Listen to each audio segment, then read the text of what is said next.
Pues continuamos en esta edición de Business Conexión con la mirada puesta sobre todo a estas horas en ese mapa de la diplomacia, de la geopolítica que tantos incertidumbres y tantas tensiones se ponen sobre la mesa en estos momentos. Tiempo para recibir a esta hora a Antonio Alonso Marcos, profesor de Ciencias Políticas en la Universidad CEU San Pablo. Antonio, muy buenos días. Muy buenos días. Bueno, la mirada está puesta sin lugar a dudas en este momento en lo que es la figura de Joe Biden. Se están resquebrajando los apoyos, incluso públicamente, en las filas demócratas, tras lo que ha sido su triste desempeño en el debate frente a Donald Trump, y en un momento en el que sus más cercanos cierran filas frente a él, la Casa Blanca señalando que no hay ningún problema de salud, pero Biden reconociendo que casi se duerme por haber venido a Europa. No sé ahora mismo, en el análisis sosegado de tantos días pasados y mientras se ponen sobre la mesa tantas dudas, ¿en qué lugar y qué capacidad tiene, aunque depende del propio Biden, esa candidatura en las filas demócratas? Bueno, la verdad es que uno ya no sabe a qué estrategia obedece seguir manteniendo a Biden como presidente, primero, y segundo, como candidato, que son dos cosas distintas. Yo creo que es más que evidente que a día de hoy, o bien Biden no está capacitado para seguir al mando, o bien, o además, quería decir, o además que no es Biden quien dirige el país, lógicamente. Es decir, esa persona que vimos aquella noche, y muchos otros ejemplos que hemos visto en Italia y en otros momentos, esa persona no dirige el país. Si el destino del país, de Estados Unidos, estuviera en esas manos y yo fuera estadounidense, estaría muy, muy preocupado. Y a mí lo que me preocupa realmente es que después de ver el debate, una amplísima mayoría de personas, pues más del 70%, reconocieron abiertamente que quien había ganado el debate era Donald Trump. Bien, ahora, ¿qué porcentaje de gente decidió cambiar de voto o decidió que podría cambiar su voto, etcétera? Tan solo un 5%.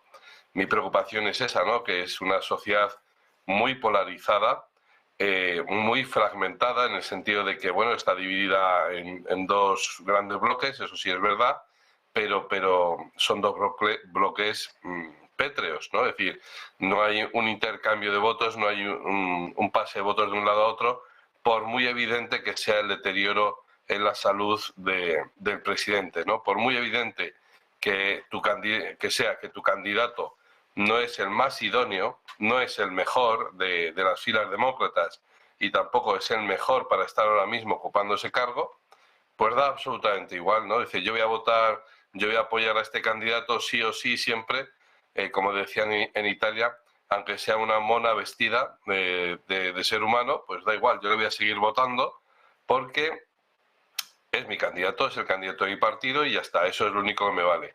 Cuando hemos llegado a este grado de irracionalidad, pues en fin, ya las predicciones que se puedan hacer son realmente pequeñas, ¿no? Porque ya no son cálculos basados en la racionalidad, sino que son cálculos basados en los sentimientos, y eso pues es muy voluble, ¿no?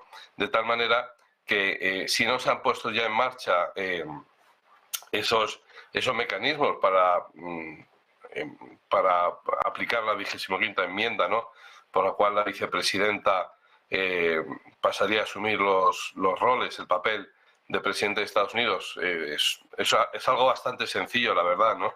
Porque tiene que tener una mayoría del gobierno, el apoyo de firmas de una mayoría del gobierno, y la firma de la vicepresidenta, lógicamente.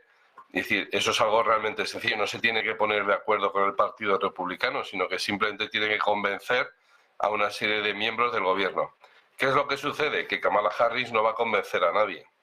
No se va a poner a convencer a nadie porque sería entendido como una traición a su propio partido. Pero de verdad, insisto, yo creo que no es una traición al partido, quitar de esa función al presidente de Estados Unidos, porque está desprestigiando, este presidente está desprestigiando la magistratura es decir, la institución del presidente de Estados Unidos, y está desprestigiando al Partido Demócrata.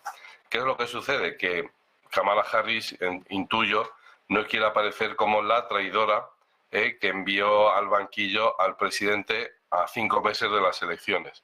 Entiendo yo que Kamala Harris tiene las aspiraciones de ser ella la que dentro de nada lidere esa candidatura a presidenta, no a vicepresidenta, ¿no?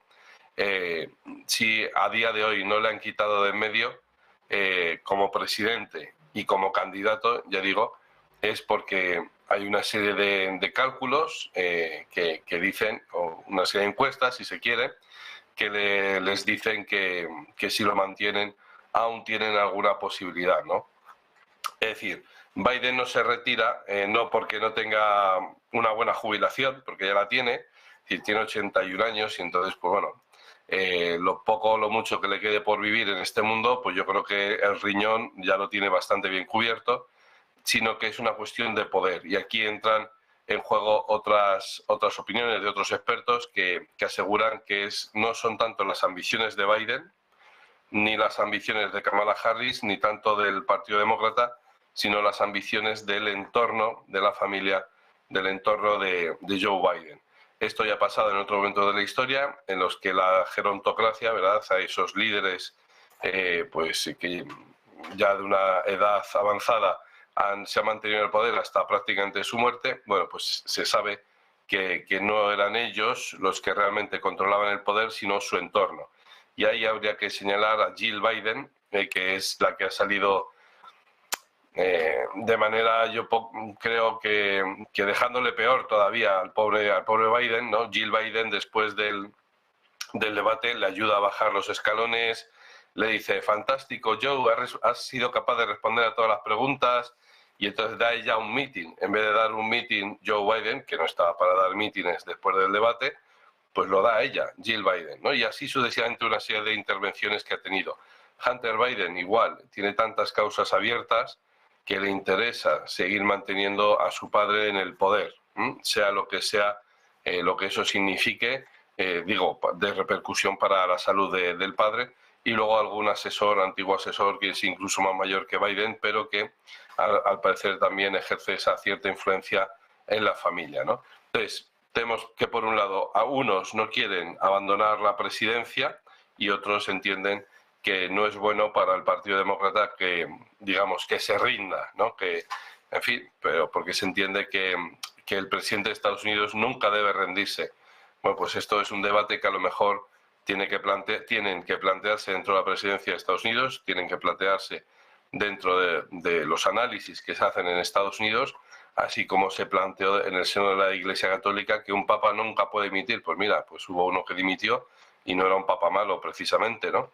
Entonces no era un papa de esto del Renacimiento, corrupto y no sé qué, sino que era un papa sensato, sencillo, muy razonable, y por lo tanto es un debate que se puede hacer y se puede dar, dado que, en fin, que cada vez vivimos más y gobernar un país como Estados Unidos en las condiciones de hoy en día, que son muy complejas. Esto no es dirigir un país hace 200 años, sino que es dirigir un país a día de hoy y de la envergadura de Estados Unidos en un mundo globalizado con los problemas geopolíticos que tenemos sobre la mesa. Pues en fin, no es nada fácil, no es tarea fácil, y quizá no sea bueno hacerlo pues en estas condiciones. Antonio, de alguna manera estás señalando cómo, en todo caso, podríamos llegar a un escenario en el que, una vez que se le sostenga a Biden hasta todo, incluso hasta la elección en la Casa Blanca, deberíamos asistir a la puesta en marcha o la ejecución de esa 25ª enmienda, que has dicho que es la que relevaría a Biden por Kamala Harris en caso de necesitarlo. Y no parece que des cabida a también esas otras informaciones en las que también se apunta cómo podría aguantarse la figura de Biden hasta esa convención demócrata y sacar de la chistera otro nombre que pudiera ser una fórmula mágica para el partido. ¿Le das cabida por ese pensamiento que estás señalando de la sociedad estadounidense, de esa fortaleza de su líder y por los intereses que rodean a esa cúpula del poder y familia? ¿Hasta qué punto le das peso a esta teoría? Bueno, pues es que todas las posibilidades están sobre la mesa, ¿verdad? De tal manera que quizás el Partido Demócrata pueda jugar esas cartas por ejemplo, imaginemos una hipótesis, se mantiene Biden en el poder hasta agosto incluido, incluso hasta septiembre, octubre, y justo un mes antes de las elecciones va y se muere, fallece.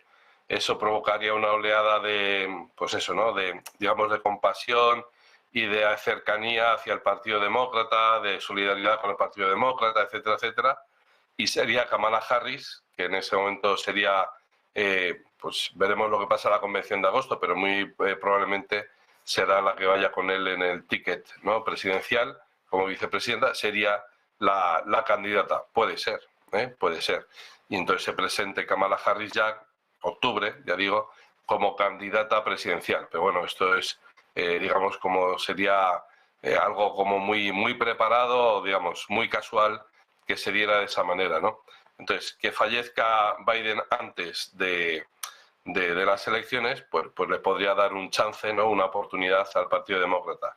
Que sea relevado, ya digo, provocaría el efecto contrario, porque daría una imagen de debilidad. Ahora bien, si se sacan de la chistera, efectivamente, un conejo, si se sacan de la chistera, pues digamos, un producto estrella, que diga, bueno, pues sí, esto sí que ya es distinto y me atrae, no sé qué, pues a lo mejor, efectivamente, de nuevo tendrían una oportunidad el Partido Demócrata. ¿Qué tipo de conejo, qué tipo de chistera podría haber ahí? Bueno, pues se barajan muchos nombres, algún gobernador, algún que ya está en ejercicio, ¿verdad? Y sobre todo, pues bueno, pues Kamala Harris, que dentro del partido pues parece que no tiene mucha aceptación, pero bueno, es vicepresidenta y a lo mejor pues tiene oportunidades. Y sobre todo, a mí me suena más Michelle Obama. Es decir, porque para que un candidato sea triunfador, tiene que ser conocido, ¿no? Es decir, gran parte de la clave del éxito de Donald Trump hace 10 años, la campaña del año 2016, fue precisamente esa, que es que estaba en todo, primero, que ya era conocido porque era rico, era un magnate, había salido en shows televisivos, pero es que además le hicieron la campaña en contra, es decir, pues mira, este es Donald Trump y este es nuestro enemigo, es decir, le presentaron a la sociedad estadounidense a su enemigo, pero le presentaron el rostro fácilmente reconocible de Donald Trump, por lo tanto, lo dieron a conocer, le hicieron la campaña, es decir, es el candidato de los líderes republicanos que menos dinero se gastó en la campaña electoral porque se le hicieron gratis, ¿no? Entonces, Michelle Obama ya es conocida porque ha estado 8 años de primera dama. Entonces, siendo ya conocida, bueno, pues ya tiene también media campaña hecha. Alguno dirá, bueno, pero es que precisamente ya es conocida y entonces también se conoce bueno, pues se le puede acusar de corrupción o puede tener algún muerto en el armario, lo que sea. Bueno, pero tiene otros muchos, digamos, puntos positivos, ¿no? Sería la primera mujer presidenta, sería la primera mujer negra presidenta, así como también se decía de Hillary Clinton.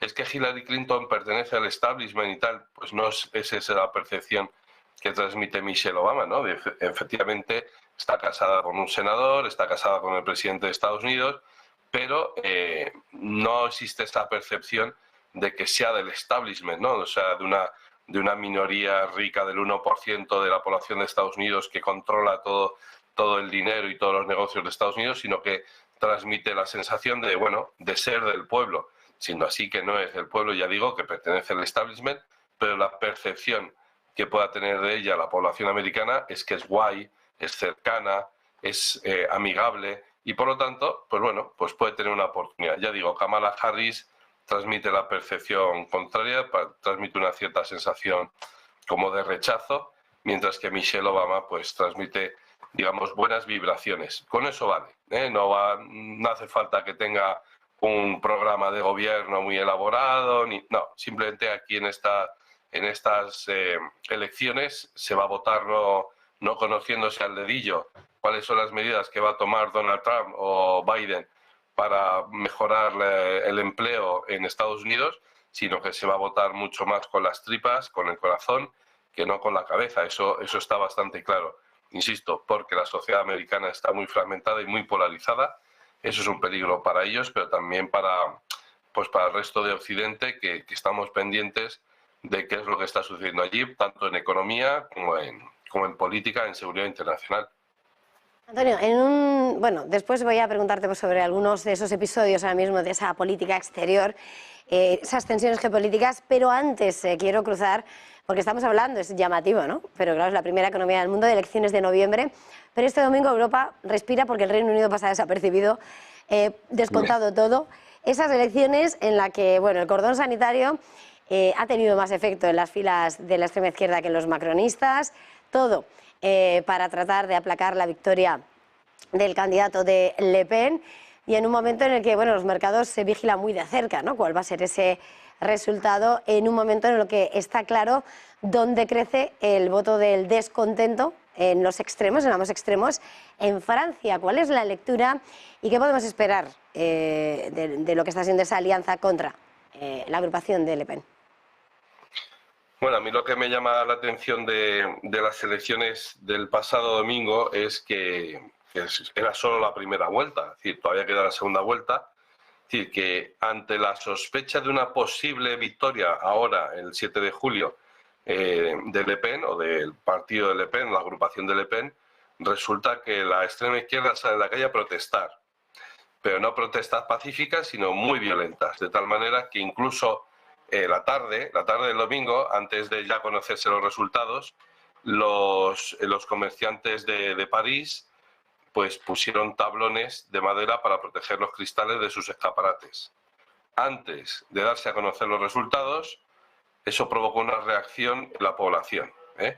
Y esto es muy interesante, porque, claro, se le acusa a Le Pen de ser una exagerada, de ser, no sé, de agitar ciertos fantasmas que son falsos y de promover bulos y fake news, por ejemplo, yo que sé, que la extrema izquierda es violenta, vale, le acusas de que eso es fake news, y a renglón seguido la extrema izquierda confirma que eso no es una fake news, sino que efectivamente la extrema izquierda es violenta y mira para otro lado.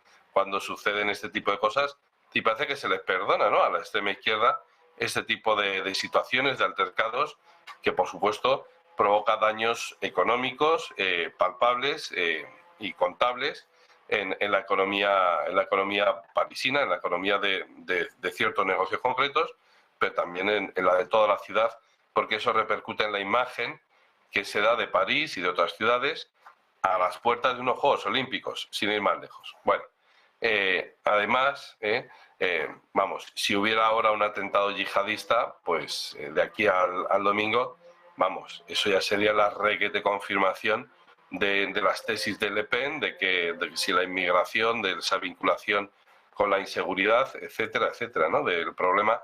Claro, es que hay problemas en la sociedad francesa que por mucho que Macron quiera mirar para otro lado y enseñar cifras y datos y tal, que bueno, que los ha maquillado, que dice que la economía va bien y no sé qué, bueno, pero es que la realidad es que hay barrios de Francia, ya no digo París, sino de Marsella, de Toulouse, de Lyon, en los que un ciudadano con este color de piel pues no puede caminar tranquilamente, porque ya no es su país. Así es. Y entonces está resurgiendo un ultranacionalismo, si se quiere, un nacionalismo francés, un patriotismo francés, en fin, que no es invento de hoy en día, sino que es un invento de hace por lo menos 200 años, que nace con la Revolución Francesa, ese sentimiento patriótico francés, y mucho antes, ¿no?, que tiene sus raíces incluso en la doncella de Orleans, en Santa Juana de Arco. Hombre, pues, en fin, ahora querer negar la realidad, querer tapar la luna con un dedo, pues en fin, pues lo puedes intentar hacer, pero vamos, el porqué del auge de la extrema derecha no se basa simplemente en discursos, no sé, ideológicos, altísimos, elevadísimos, que uno tiene que hacer una reflexión muy fuerte. No, es que le basta con leer las noticias de ese día. Dice, mira, ha habido tal atraco en tal barrio y lo ha protagonizado tal persona. Y tal persona es de otro país y tiene orden de expulsión, pero no ha sido ejecutada, Entonces, claro, ¿quieres negar el problema sin aportar la solución? Bueno, pues aquí viene una persona que podrá aporta sus soluciones a ese problema y la gente se lo ha comprado. No te quieres dar cuenta de la realidad y pretendes creer que estamos en los años 80, en la Francia de Mitterrand, donde el Partido Socialista y el centro izquierda y el centro derecha se repartían el poder Pues mira, esa Francia ya no existe. De hecho, Macron ya no es ni del Partido Socialista, ni de la derecha centrada de Sarkozy, ni nada de eso, es de otra cosa. Entonces, ahora se están aportando soluciones nuevas, han probado con este Macron, ven que no les ha solucionado la cosa, pues vienen soluciones extremas, desde la extrema izquierda y desde la extrema derecha, ¿no? ¿Qué pasará con el voto de la derecha tradicional? Dice, ha dado libertad de voto a sus votantes. Hombre, yo creo que entre los votantes de derechas tradicionales dirán, bueno, pues voy a votar al Partido Socialista, es decir, voy a votar al Frente Popular. Pues no lo veo, no lo veo. Entonces ese 10% de votos podría pasar fácilmente a Le Pen, al partido de Le Pen. Dentro de los que han votado a soluciones así más de centro, como los de Macron, etcétera, etcétera, ¿se puede pasar alguno a Le Pen? ¿O dentro de la izquierda de los socialistas puede pasar alguno a Le Pen? Pues a lo mejor puede pasar alguno a Le Pen, es raro, porque se acerca más al discurso de Macron, o Macron se acerca más al discurso de la extrema izquierda que no al de la extrema derecha. Pero desde luego yo no le auguro una gran victoria al cordón sanitario, porque es que la situación de emergencia nacional y la situación de inseguridad es tan palpable, tan evidente, que hay que ser muy ciego o ser muy sectario para no verlo y para no querer aportar soluciones. En fin, venimos hace un año prácticamente, fueron las elecciones presidenciales y la situación del país no ha mejorado en absoluto, sino que ha empeorado todavía más.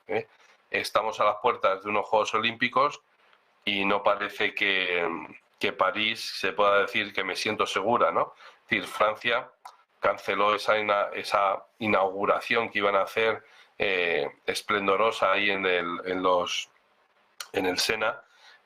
Bueno, y la iban a hacer en abierto y tal, pero por amenaza de atentado yihadista o terrorista, vamos, pues la cancelaron.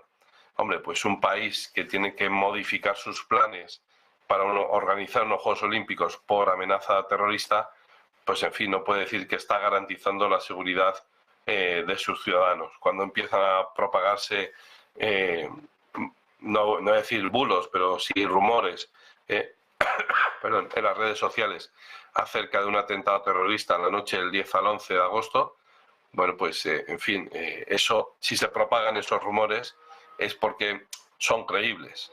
Quiero decir, que tienen cierto grado de credibilidad esos rumores del atentado del 10 al 11 de agosto, simplemente por eso, porque como son creíbles para una buena parte de la población, pues se difunden rápidamente. Se difunden no porque parece una locura, sino que porque parece altamente probable, ¿no?